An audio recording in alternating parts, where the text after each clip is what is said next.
Inilah Injil suci menurut Lukas. Sekali peristiwa, Yesus pergi ke Kapernaum, sebuah kota di Galilea. Di situ ia mengajar pada hari-hari Sabat. Orang-orang takjub mendengar pengajarannya, sebab perkataannya penuh kuasa. Di rumah ibadat itu ada seorang yang kerasukan setan. Ia berteriak dengan suara keras, "Hai engkau, Yesus orang Nazaret, apa urusanmu dengan kami? Engkau datang hendak membinasakan kami. Aku tahu siapa engkau. Engkaulah yang kudus dari Allah." Tetapi Yesus menghardik dia, katanya, "Diam, keluarlah daripadanya." Maka setan menghempaskan orang itu ke tengah orang-orang banyak, lalu keluar daripadanya dan sama sekali tidak menyakitinya. Semua orang takjub dan berkata satu sama lain, "Alangkah hebatnya perkataan ini." Dengan penuh wibawa dan kuasa, ia memberi perintah kepada roh-roh jahat dan mereka pun keluar. Maka tersiarlah berita tentang Yesus kemana-mana di daerah itu. Demikianlah sabda Tuhan. Saudara-saudari yang terkasih, munculnya banyak motivator di mana-mana yang tidak pernah ada 10-15 tahun yang lalu dapat dilihat dari dua sisi.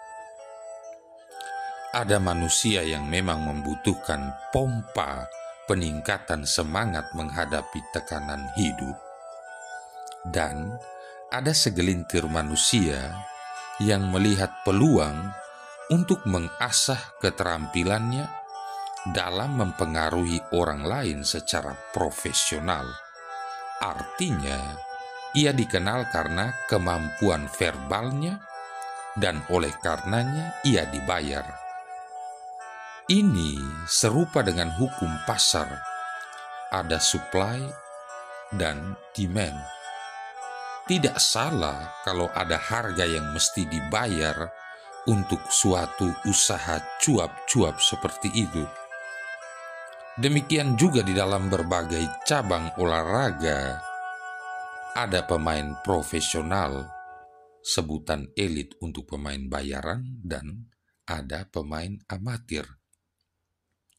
Mana mau pemain profesional ikut turun bertanding di pertandingan sepak bola 17 Agustusan. Kalau kalah, nanti peringkatnya bisa turun di pasaran. Mereka akan berupaya untuk senantiasa menjaga prestasinya agar bayarannya tidak turun, bahkan kalau bisa naik terus. Saudara-saudari yang terkasih, di saat kompetisi begitu ketat di berbagai bidang, maka kualitas akan membedakan satu dengan yang lainnya. Produk berkualitas tidak jadi dengan sendirinya, tetapi harus dipersiapkan lewat proses yang ketat untuk menjaga mutunya. Demikian juga manusia berkualitas harus sungguh-sungguh dijaga, dipelihara, tidak tumbuh dengan sendirinya.